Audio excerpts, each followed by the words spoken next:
Oklahoma's own News 9 starts now.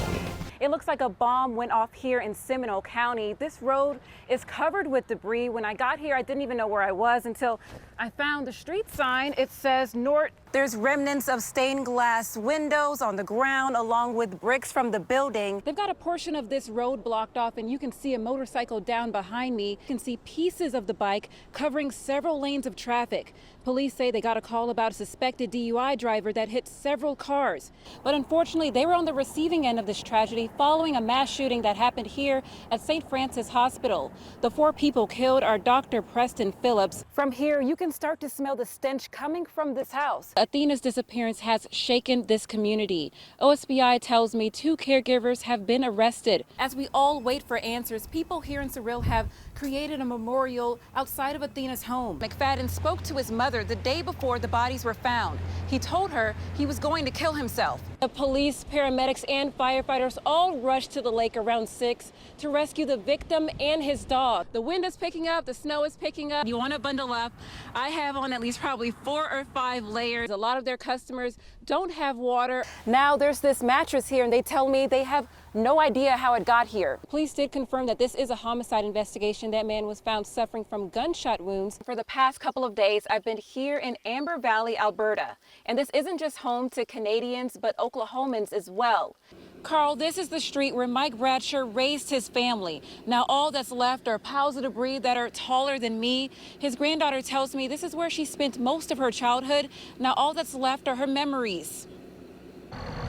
It's unrecognizable. It's kind of weird. Like I don't really fully have my bearings, like, because I'm so used to things like landmarks being here. Kaylee says it's hard to believe the devastation a tornado can cause. Everything's gone.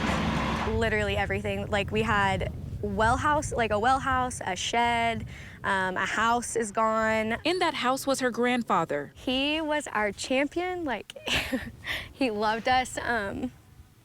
He was always proud of us. It was always rooting for us. The last message he sent me was, "Good morning, I hope you have a good day," with a sun emoji. That's huge because he's using emojis. He rode out the storm last night. The powerful tornado ripped his house off the earth. Emergency crews tell Kaylee his dog, Max, He's probably really sad. led them to him. You did your best, buddy. Kaylee says he was all about family. He did everything for us, so anytime we needed our oil changed or tires fixed or something, he would do it all right there on his little concrete slab. He also helped his community, and now they're returning the favor. We're just friends, just here to help. They're helping sift through her grandparents' belongings. I haven't looked at any of it, so I have no idea what's there. It may not look like there's much left, but it's stuff that means the world to them. The Steve Miller Band? Hippies, I'm telling you. As her family comes to terms with this loss, she has one last message, I wrote him a letter. thanking him Papa, for everything he's done for her. you're the best grandpa that a girl could have, and you set the bar really high as an example of love. Kaylee's letter also mentioned that her grandmother died last year. She says now her grandfather gets to go be with his best friend. Colby and Amanda, Ivy Webster is one of 5 teenage victims found killed on this property. Her grandmother tells me she knows she'll never get all the answers, but there's something that needs to be done to make sure this never happens again. That's going to be Ivy's place. This garden is a memorial for Ivy. It's helping loved ones like her grandma, Shannon Boykin, cope with this tragic loss. This is our first year of first. It's going to be my daughter's first Mother's Day without her daughter. Boykin tells me she's always been the anchor for her family, but this she can't explain. I don't know how to be there for my daughter. Boykin and other family members went in the home on the property where police say Jesse McFadden shot and killed 6 people. And I shouldn't have had to see that because it puts all those questions that I'll never have answered. I know she was sexually assaulted, but to what extent? Some of the things she saw in the home are too graphic to share. Another surprise was a lot of evidence not collected. The only time since I've been here since Monday that scene has been secure is now that the command center's up there. The Okmulgee District Attorney Carol Iskey says she asked OSBI to take over the investigation after speaking to the Webster family. I feel that they dropped the ball on it, that basically it was like the bodies are found and they wanted to wash their hands of it. According to the family's attorney, OSBI sent resources to search the home and the ponds on the property.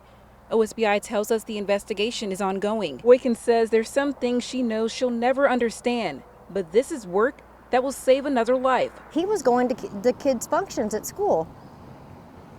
That was just candy to him. That was him preying on his next victim. Not okay. Boykin says they're fighting for more legislation to be added before the end of this session. Their goal is to protect the public from any convicted sexual predators. The picture of my graduation. Capitol Hill High School grad Jose Borrego lives in OKC with his mom. We're from Durango, Mexico, and we've been living here for around 3 years. He says they're still settling in. I'm not like a part of this country like some of my friends like that born here. Despite being a resident, there's still some challenges, including getting the needed documentation to get jobs. And not having a consulate nearby has caused the adjustment process to take even longer. My friend just told me that last year he had to travel to Arkansas just to get his Mexican ID. But things are looking up. 1, 2, 3. A Mexican consulate is now here in Oklahoma.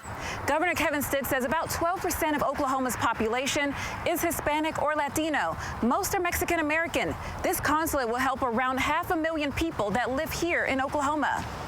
I'm the governor for all 4 million Oklahomans. Hispanic values are Oklahoma values. Very similar. I mean, very entrepreneurial, hardworking. That's the ethos of an Oklahoman, is just super hardworking.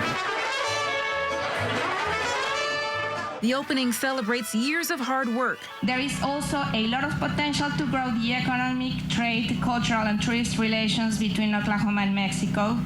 We want to be a conduit for this. Now, thousands of Mexican Americans have access to services like getting their U.S. citizenship or passport insurance. Without the passport, we go on bus. Sometimes we go on the car to Mexico. This consulate is less than 10 minutes away from Jose's home, giving him a freedom he's never experienced before. This is my grandma and this is my grandfather. He's going home next month to see them. It's a surprise. Anjelicia Bruton, Oklahoma's own News 9.